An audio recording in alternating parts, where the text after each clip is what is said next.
My name is 𝐬𝐮, and I used to work as a janitor at Riverside Mercy Medical Center in Sacramento, California. Used to being the key words here. I started working there last spring because my cousin got me the job.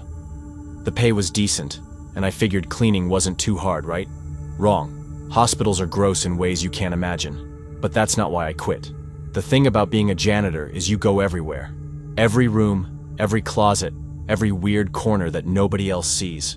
You learn the building like it's your own house. I knew which bathroom stalls had broken locks and which supply rooms smelled like mold. It was a Thursday afternoon in August.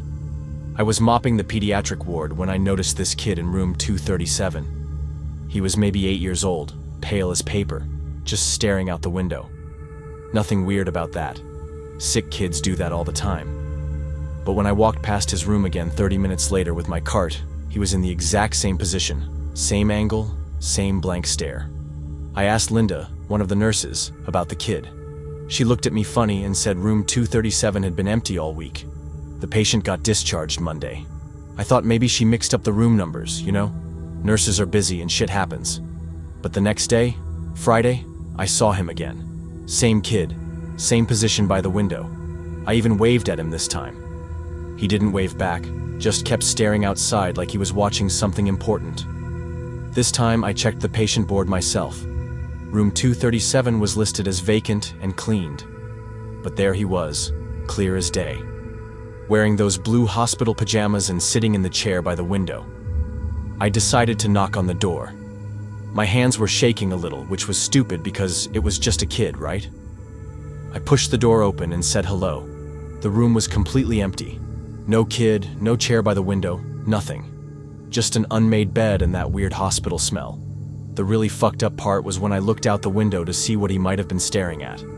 There was nothing there except the parking lot and some trees. But I got this feeling like I was being watched from behind.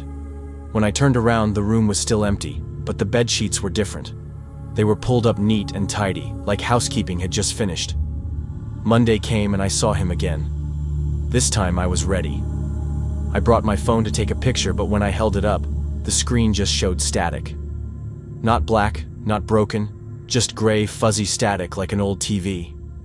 I ran to get Linda and practically dragged her to room 237. She humored me and came along, probably thinking I was losing my mind. When we got there, she opened the door and started explaining how the room was empty and had been for days. But I could see him. The pale kid was sitting there, staring out the window, and Linda was acting like she couldn't see anything wrong. She was talking to empty air while this kid was right fucking there. That's when I noticed something else. The kid's reflection wasn't in the window.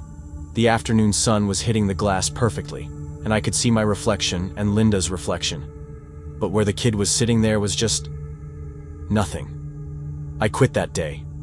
Didn't even finish my shift. Linda thought I had a breakdown or something, and maybe I did. But I know what I saw.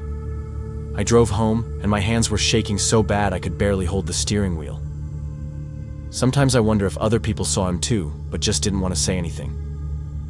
Hospitals are weird places where weird things happen, and maybe it's easier to pretend everything is normal. I work at a grocery store now. It's boring and pays less, but at least the worst thing I have to deal with is spilled milk in aisle 7. No pale kids staring out windows that don't show their reflection. I still drive past Riverside Mercy Medical Center sometimes on my way to visit my mom. I always look up at the third-floor windows, and I swear sometimes I can see a small figure sitting by the window in room 237. But I never stop to look closer. Some things are better left alone.